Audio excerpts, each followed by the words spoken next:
जय हिंद। इस वीडियो में हम लोग देखते हैं फ्लावर यानी फूल के बारे में A to Z, दलपुंज, बाह्य दलपुंज, पुंकेसर, परागकण, परागकोश, वर्तिका, वर्तिकाग्र इत्यादि के बारे में एक कंप्लीट नॉलेज देखते हैं। फूल में नर भाग क्या होता है और मादा भाग क्या होता है। इसमें हम लोग फूल चैप्टर को पूरे कंप्लीट देखेंगे एकदम डीप से। देखिए, फूलों का जो अध्ययन होता है उसे हम एंथोलॉजी कहते हैं। फूल जो होता है वो मुख्य रूप से पौधे का जनन अंग होता है। इसी से पौधा अपने नए जनरेशन का शुरुआत करता है। फूल लगेगा तभी अगला जनरेशन तैयार होगा। फूल जो होते हैं उसका मुख्य कार्य होता है प्रजनन के सहायता से, प्रजनन के माध्यम से फल का निर्माण करना। तो ये सबसे महत्वपूर्ण भूमिका हो गई फूल की। अब फूलों के भाग की बात कीजिएगा, फूल के कितने पार्ट्स होते हैं, कितने भाग होते हैं, तो फूल के 4 भाग होते हैं। फूल जो होता है उसका एक होता है बाह्य दलपुंज। तो कुछ ऐसे चीज होते हैं जो फूल में लगे होते हैं लेकिन उसे फूल को सहारा देने का काम करते हैं। जैसे ये नीचे वाला भाग, ये नीचे वाला जो भाग होता है इसको हम लोग कहते हैं पेसियोल या वृंत।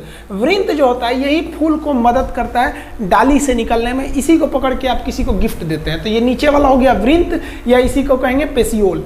और ये जो आप देख रहे हैं एरिया जिसको हम काला कर रहे हैं, ये पुष्पासन है। पुष्पासन मतलब क्या होता है, फूल इसी पर बैठेगा। आसन मतलब क्या होता है, बैठने वाला। तो पुष्प का आसन पुष्पासन। तो कहेगा संपूर्ण फूल के 4 भाग किस पर रहते हैं, तो पुष्पासन यानी थैलेमस पर रहते हैं। इंग्लिश में इसे क्या कहते हैं, थैलेमस कहेंगे। इसका PDF हम दे देंगे, आप वहां देख लीजिएगा, हालांकि लिखने की जरूरत नहीं है। तो ये हो गया वृंत, ये हो गया पुष्पासन जिस पर फूल रहेगा। तो अभी ये फूल के भाग नहीं है, अब फूल के भाग चालू होते हैं। देखिए, फूल का जो भाग होता है एक होता है बाह्य दलपुंज, इसे कहते हैं कैलिक्स। बाह्य दलपुंज जो होता है जिसको हम ग्रीन कलर से यहाँ कर दिए हैं, ये है आपका बाह्य दलपुंज। अब आप कहिएगा सर ये बाह्य दलपुंज का काम क्या होता है, तो जब फूल कली अवस्था में रहती है ना, तो उसको रक्षा देने का काम बाह्य दलपुंज करता है। देखिए ध्यान से यहाँ पर, इसमें आप देखिएगा इस इमेज में, तो ये कली अवस्था में, इसको हम सीधा कर देते हैं। ऐसे तिरछा में समझ में नहीं आ रहा होगा आप लोग को, सीधा कर देते हैं, ध्यान दीजिए। फूल अभी कली अवस्था में, तो ये जो कवर लगा हुआ है ना ग्रीन कलर का, इसी को कहते हैं बाहरी कवर यानी बाह्य दलपुंज। इंग्लिश में कहेंगे कैलिक्स। समझ में आया? अब ये कैलिक्स एक तो है नहीं, कई ठो रहते हैं, 4-5 ठो कैलिक्स रहते हैं। तो इसके एक टुकड़े को हम कहते हैं सेपल।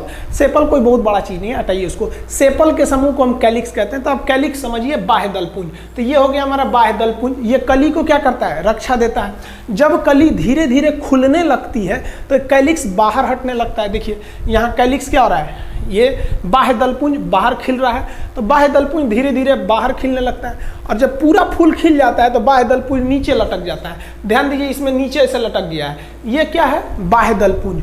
बाह्य दलपुंज हमेशा हरे रंग का होगा, क्योंकि कली अवस्था में यही प्रकाश संश्लेषण यानी फोटोसिंथेसिस द्वारा कली को भोजन भी देता है। तो फूल का पहला पार्ट समझ में आ गया, बाह्य दलपुंज। बाह्य दलपुंज क्यों नाम हुआ, जब फूल बना ही नहीं था तो ये उसके बाहर में था, बाह्य दलपुंज। अब इसका दूसरा पार्ट देखते हैं। यहाँ हम आपको ग्रीन कलर से दिखाए हैं, ये वाला बाह्य दलपुंज हो गया। अब अगला पार्ट होता है दलपुंज। दलपुंज को हम कहते हैं कोरोला।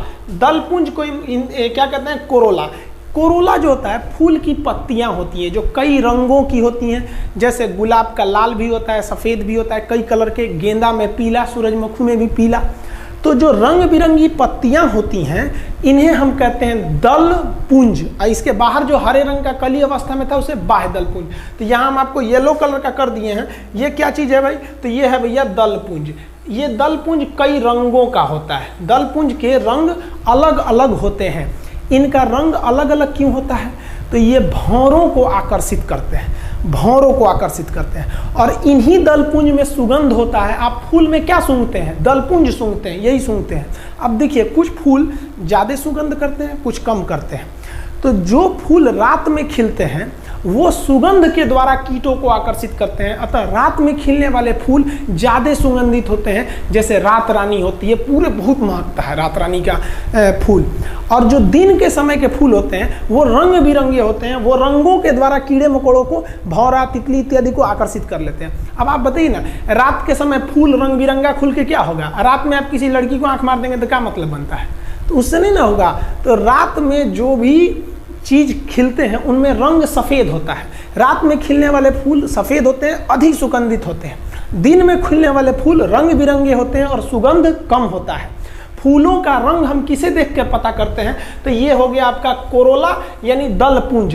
इस दल पुंज के एक टुकड़े को हम लोग कहते हैं पेटल। जैसे एक गुलाब का एक ठो तोड़ दिए तो पेटल, ऐसे ऐसे कर करके कई पेटल के समूह को क्या करते हैं हम लोग, दल पुंज कहते हैं। इसका रंग अलग अलग हो सकता है, कई रंग के हो सकते हैं आपके दल पुंज। देखिए ये लाल रंग का गुलाब है, कैसे पता लाल रंग का, आप क्या देख रहे हैं, आप रंग कैसे बताते हैं, दल पुंज देख के, कोरोला देख के, ये लाल है, इसका रंग क्या है, तो भैया आप क्या देख रहे हैं, ये हम क्या देख रहे हैं, इसका दल पुंज देख रहे हैं, तो ये पिंक है, ये क्या है, सफेद है, ये क्या है, ऑरेंज है। जबकि बाह्य दल पुंज देखिएगा तो सबका सबका क्या होता है, सेम होता है। आई जो हरा रंग का लटक रहा है ये क्या चीज है भाई, बाह्य दल पुंज है। और ये पकड़ने वाली जो लकड़ी है इसे क्या कहते हैं, वृंत कहते हैं। तो फूल के दो पार्ट समझ में आ गए आप लोग को। पुष्पासन कहाँ होता है भाई, तो पुष्पासन तो नीचे होता है, आप देख सकते हैं पुष्पासन को इजिली आप देख सकते हैं। यहाँ देखिए आप इमेज में, ये क्या है, ये हरा वाला पार्ट ये पुष्पासन है, ये वाला पार्ट जो है ना पुष्पासन है।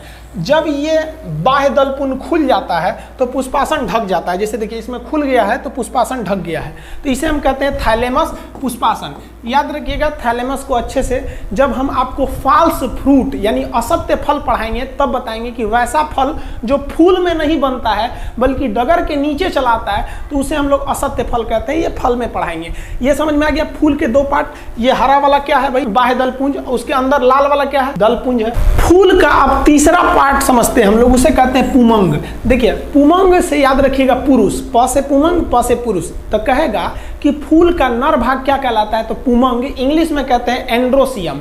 ये फूल का नर भाग होता है, इसकी संख्या ज्यादा होती है। तो ये देखिए जो इसमें ब्लू कलर का दिखा है ना, ये सब क्या है, सब पुमंग है, सब ये सब पुमंग है, ये नर भाग है पुमंग। समझ में आ गया कि नहीं आ गया। पुमंग को अभी हम पूरे डिटेल से देखेंगे, पहले पार्ट समझिए। अब जो चौथा पार्ट होता है वो मादा भाग होगा। तो जयांग को क्या कहते हैं, मादा भाग। आप पढ़े होंगे, महिला रोग विशेषज्ञ को हम गाइनोकोलॉजिस्ट कहते हैं। तो जयांग का इंग्लिश में क्या होता है, गाइनेसियम। तो ये फूलों का मादा भाग होता है, इसको हम लाल रंग से कर देते हैं। तो ये देखिए ये पूरा यहाँ से लेकर ये वाला भाग क्या है, मादा भाग है। तो ये मादा भाग, इसे हम क्या कहते हैं, जयांग कहते हैं, यानी गाइनेसियम। इसके भी कई पार्ट होते हैं। तो अब हम पुमंग और जयांग को डीप से अंदर से पढ़ते हैं। देखिए मेल भाग को हम एंड्रोसियम यानी पुमंग कहते हैं। इसके तीन भाग होते हैं। कौन कौन तीन भाग, तो देखिए ये जो एक लंबा ऐसे जा रहा है इसे हम लोग कहते हैं फिलामेंट या पुंकेसर। और ये आगे जो गोल टाइप का हो जा रहा है इसे हम लोग कहते हैं परागकोश या एंथर। तो परागकोश या एंथर, इसके अंदर दाना दाना दाना दाना भरा रहता है। इस दाना दाना को हम लोग कहते हैं पराग कण या पोलन ग्रेन। Pollen grain. तो जो नर भाग है उसका तीन भाग, एक लंबा निकला रहेगा उसे क्या कहेंगे, फिलामेंट। वो गोल मुंह पे बन जाएगा उसे क्या कहेंगे, परागकोश कहेंगे। और उसके अंदर जो कण भरा है उसे क्या कहेंगे, पराग कण। तो ये हो गया नर भाग। अब जरा मादा भाग देखते हैं। तो मादा भाग के भी तीन हिस्सा होंगे। हम मादा भाग को लाल रंग से कर देते हैं। देखिए मादा भाग को तो पहले ओवरऑल मादा भाग को जयांग यानी गाइनेसियम कहते हैं। इसके भी तीन भाग। ये जो नीचे लोटा के समान दिख रहा है ना, इसे हम कहेंगे अंडाशय। और यही जो लंबा इसे हो गया है इसे कहेंगे वर्तिका। इसे क्या कहेंगे, वर्तिका। अंडाशय ऊपर जाके क्या बन जाता है, वर्तिका। और वर्तिका का एकदम कगार वाला भाग, यानी एकदम अब यहां से तो खत्म हो जाएगा, ये कगार है, तो इसे क्या कहते हैं, वर्तिकाग्र। तो एकदम टॉप वाले को क्या कहेंगे, वर्तिकाग्र। तो देखिए जो मादा भाग है उसे हम कहते हैं जयांग। इसके भी तीन भाग, लोटा के समान रहेगा तो इसे कहेंगे अंडाशय। ऊपर गया तो हो गया वर्तिका, एकदम ऊपर गया तो वर्तिकाग्र। इंग्लिश में देखेंगे तो ओवरी, सीधे गया तो स्टाइल, एकदम ऊपर वाला पार्ट को स्टिग्मा कहते हैं। यहाँ हम इंग्लिश भी लिख दिए हैं, आपको पीडीएफ भी दे देंगे। नर भाग के भी कितने थे, नर भाग को हम क्या कहते हैं, पुमंग यानी एंड्रोसियम। इसके भी तीन भाग। लंबा गया इसे तो उसे क्या कहते हैं हम लोग, पुंकेसर। गोल ऐसे जाके गठिया गया तो उसे क्या कहेंगे, परागकोश। और उसके अंदर जो कण भरा है उसे पराग कण। इंग्लिश में फिलामेंट, एंथर और पोलन ग्रेन। इसको इमेज से समझिए, आपको ज्यादा आसानी हो जाएगा इमेज से समझने में। देखिए ये गुड़हल का फूल है, इसमें आपको ये जो लाल लाल दिख रहा है ये तो दल पुंज है। इसके अंदर एक लंबा सा निकला हुआ है, ये मादा भाग है। ये लंबा वाला याद कीजिए, एकदम सीधे जो लंबा निकला था उसे स्टाइल कहते हैं, वर्तिका। और इसमें जो ऐसे ऐसे साइड साइड में निकला है, इसे हम क्या कहेंगे भाई, साइड साइड में जो खूब ज्यादा निकले थे वो पुरुष भाग थे। और इसी पे ये पीला पीला सा लगा हुआ है। तो ये हो गए। इस इमेज में क्लियर नहीं हो रहा है तो आप अगला इमेज देखिए, इसमें आपको एकदम आसानी से क्लियर हो जाएगा A to Z। घबराइएगा नहीं, एकदम सिंपल है। जैसे हम इस इमेज में देखिए तो ये बैगनी कलर का, पर्पल कलर का फूल है। अब इस फूल में नर भाग भी होगा, मादा भाग में, तो इसमें नर ज़्यादा होते हैं सब। तो देखिए ये जो ये दिख रहा है ये नर का फिलामेंट है और ये पराग कोष है जिस पर पराग कण अटके हैं सब। तो ये सब पराग कण है सब। आप कहिएगा सर इसमें मादा वाला कहाँ है, तो एक्चुअली ये इसके पीछे हो गया तो नहीं दिख रहा है, इसमें आपको आराम से दिखेगा। देखिए ये सब क्या है सब फिलामेंट, और ये जो ऑरेंज कलर का ये है ये क्या है, पराग कोष जिसमें पराग कण रहता है, ये सब पराग कोष है। अब इसमें एक आपको दूसरा कलर दिखेगा ग्रीन कलर, ये देखिए ये मादा वाला भाग है और मादा भाग का सबसे ऊपरी भाग है तो ये क्या है, वर्तिकाग्र। इसी का नीचे वाली डंडी क्या होगी, वर्तिका, और ये नीचे जाके गोल हो गया होगा उसे क्या कहेंगे, अंडाशय। समझ में आया? इसमें आप पता कीजिए, देखिए ध्यान से, इसमें देखेंगे तो ये सबसे लंबा वाला भाग जो सबसे अलग दिख रहा है वो मादा भाग है। तो मादा भाग का सबसे ऊपरी भाग क्या कहलाता है, वर्तिकाग्र।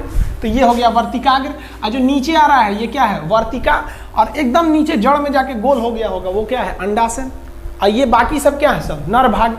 तो आप एक चीज कंक्लूजन पे गए कि किसी भी फूल में नर वाला भाग ज्यादा होता है। अब ये क्या है भाई, तो ये नर वाला भाग है, ये पराग कोष है जिसमें क्या भरे हैं सब, पराग कण, पराग कोण, परागकोश, और ये वाला क्या है, पुंकेसर। आप नर और मादा भाग में अंतर आप स्पष्ट समझ गए।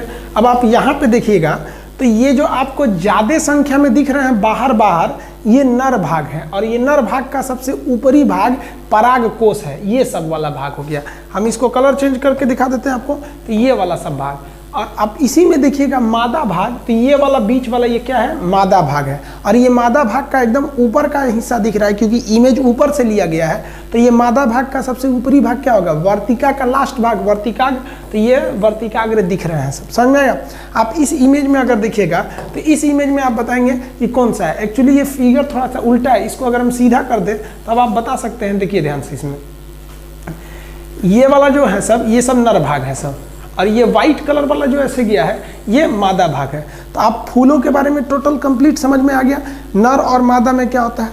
अब इसमें परागण क्या होता है, देखिए नर भाग का मादा भाग तक पहुंचना परागण यानी पोलिनेशन कहलाता है। क्या है, तो भैया ये पराग कण थे ना, पराग कोष में क्या भरा हुआ था, पराग कण, और इन्हीं पराग कण का यहाँ वर्तिकाग्र तक पहुंचना क्या कहलाता है, परागण। तो परागण कहाँ पर होता है, वर्तिकाग्र तक, और यही जब नीचे गिर जाते हैं इसमें, ये परागकण यहाँ से नीचे गिर जाता है और अंडाशय में चला जाता है अंदर, तो उसे कहते हैं निषेचन। तो परागकण का वर्तिकाग्र तक पहुँचना क्या कहलाता है, परागण, और अंदर चला जाना क्या कहलाता है, निषेचन।